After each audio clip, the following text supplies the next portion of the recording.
59 Muslim countries की, जो बढ़ चढ़ के हिंदुस्तान के साथ बिलियन डॉलर्स की तिजारत कर रहे हैं, जब उनके खून में गर्मी नहीं आ रही, जब उनको इस जो जुल्म किया जा रहा है उस पर कोई शर्म नहीं आ रही और वो आवाज नहीं उठाना चाहते, तो और कौन आवाज उठाएगा? क्रिश्चियन वर्ल्ड तो आवाज नहीं उठाएगी। तो जब क्रिश्चियन भी खामोश हैं और खुद मुसलमान भी खामोश हैं, तो इसलिए मैंने कहा था कि कश्मीरियों को वो टैक्टिक्स अपनानी पड़ेगी जो अफगानों ने अपनाई। कश्मीर से बड़ा मुद्दा पाकिस्तान में है नहीं। जब इतना इंपॉर्टेंट है आपके लिए, जब इतना जरूरी है कश्मीर आपके लिए सर, कि कश्मीर के बिना आपकी सांसें बंद हो जाती हैं, आपकी शाहरग है, आपकी जगलर वेन है, आपकी फॉरेन पॉलिसी है, आपकी सरकारों की, आपके वजीर आजम की रिपोर्ट कार्ड जो है वो कश्मीर से शुरू होता है और कश्मीर पे खत्म होता है। तो मैं एक बात पूछना चाहता हूं सर, जब इतनी इंपॉर्टेंट चीज है तो पाकिस्तान ने सर एक छोटी सी 9mm की गोली तक नहीं चलाई सर। पाकिस्तान ने कुछ नहीं करा।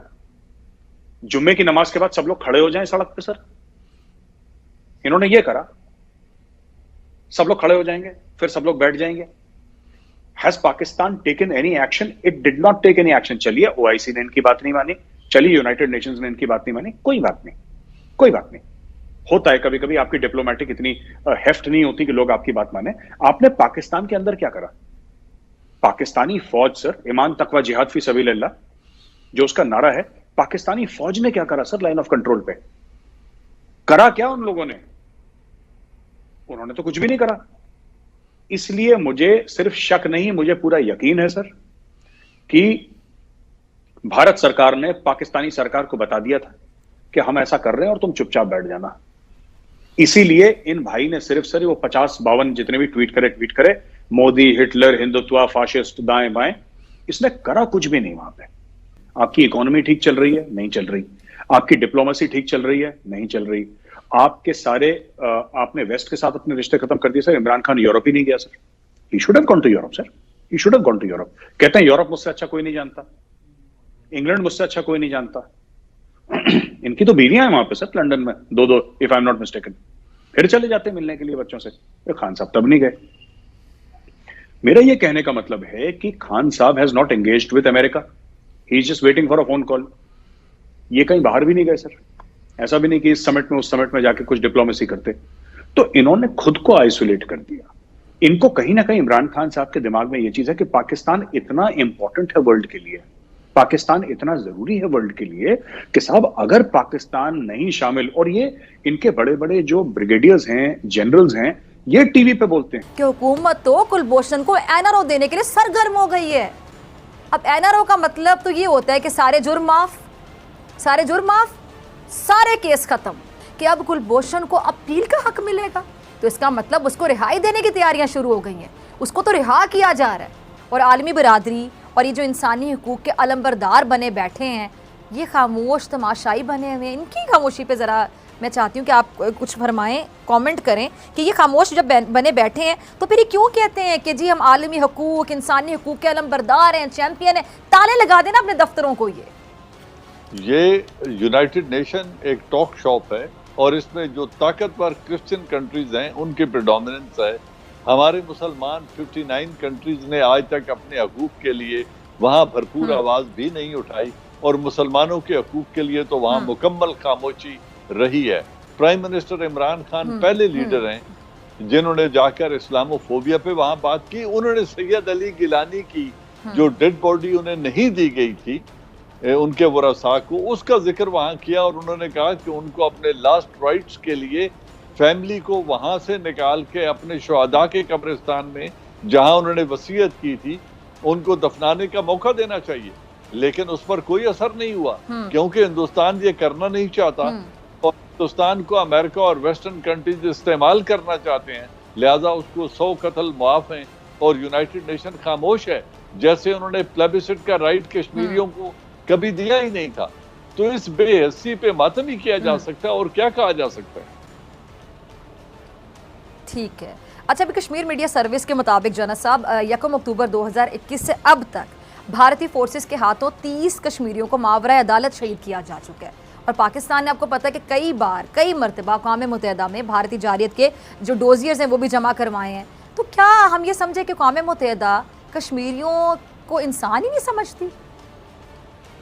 देखिए डॉक्टर फिजा, मैं वही बात कह रहा हूं, और इसके ये आप और मैं नहीं कह रहे, पूरी दुनिया देख रही है कि वो न कश्मीरियों के इंसान समझते हैं और मुसलमान का खून तो वो हलाल समझते हैं कि जितने दिल है खून बहा दो, उस पर कोई आवाज नहीं उठाएगा, क्योंकि इसमें जो मुस्लिम उम्मा की बेहिसी है। ठीक है, तो अब ये साहब ने मुस्लिम कंट्रीज़ की बात की जो है ना साहब, पाकिस्तान तो खुलकर आवाज़ उठा रहा है जब से ये पीटीआई की गवर्नमेंट आई, खासतौर इमरान खान साहब जब से प्राइम मिनिस्टर बने, वो खुलकर कश्मीर के हवाले से बात कर रहे हैं इंटरनेशनल तमाम प्लेटफॉर्म्स पर। तो पाकिस्तान अगर तन्हा ये केस लड़ता रहेगा कश्मीर का और इस तरह आवाज़ उठाता रहेगा, तो आपको लगता है कि कश्मीर को आज़ाद करवाने में पाकिस्तान का एक अहम किरदार हो सकता है, अगर बाकी जो मुस्लिम कंट्रीज़ है वो खामोश रहते हैं? और इसके साथ साथ इन अक़वाम मुत्तहिदा में तो ख़ुद इनकी अपनी करारदादें हैं जो मंजूर हो चुकी हैं, उस पर ये क्या कहेंगे? इन्होंने खुद बोला था कि हम उनको देंगे हक कि वो अपनी मुताबिक फैसला कर सकें कि वो कहाँ रहना चाहते हैं आज़ादी के बारे से, तो खुद पीछे मुड़े। ये तो खुद झूठे लोग हैं, झूठ बोलते रहे वहाँ तक जाके भी। अगर डॉक्टर फिजा, अगर पाकिस्तान खामोश हो गया तो ये इशू हमेशा के लिए दब जाएगा। पाकिस्तान बिल्कुल दुरुस्त कर रहा है, वो डिप्लोमेटिकली इस पे खामोशी इख्तियार नहीं कर रहा, वो उस पर मुसलसल आवाज उठा रहा है, हर फोरम पर इस पॉइंट को उठा रहा है, इस इशू को जिंदा रखे हुए है पाकिस्तान। वरना दुनिया की तरफ से तो ये डन एंड सेटल्ड इशू है। आज जिस तरीके से वो कश्मीर को एब्जॉर्ब कर चुका है हिंदुस्तान, दुनिया तो इसी पे खामोशी चाहती है। और ये पाकिस्तान पे आने वाला तमाम तर दबाव है ही 3 वजूहात की से। एक ये कि आप चाइना से दूर हो जाएं, दूसरा आप हिंदुस्तान की सुप्रीमेसी को एक्सेप्ट करते हुए कश्मीर के जो मौजूदा बॉर्डर है, लाइन ऑफ कंट्रोल है, उसको इंटरनेशनल बॉर्डर तस्लीम करके इसको हमेशा हमेशा के लिए इशू को सेटल कर दें, इजराइल को तस्लीम कर दें। लेकिन जिस दिन हमने ये 2 शराइत कबूल कर ली, चौथा मुतालबा आ जाएगा न्यूक्लियर वेपन के सरेंडर करने का कि अब तो आपको जरूरत ही नहीं है। तो ये ऐसा एक विशेष साइकिल है जो चलता ही रहेगा जब तक मुसलमान घुटने टेक नहीं देते, क्योंकि वेस्ट में सबसे तेजी से बढ़ने वाला मजहब इस्लाम है, अमेरिका के अंदर सबसे तेजी से बढ़ने वाला मजहब इस्लाम है। तो उन्हें आने वाले वक्तों से खतरा है कि जब ये यूनाइट हो गए तो इनका अंजाम क्या होगा। अब इनको कौन समझाए कि people have been ignoring Pakistan को इग्नोर ही तो कर रहे हैं।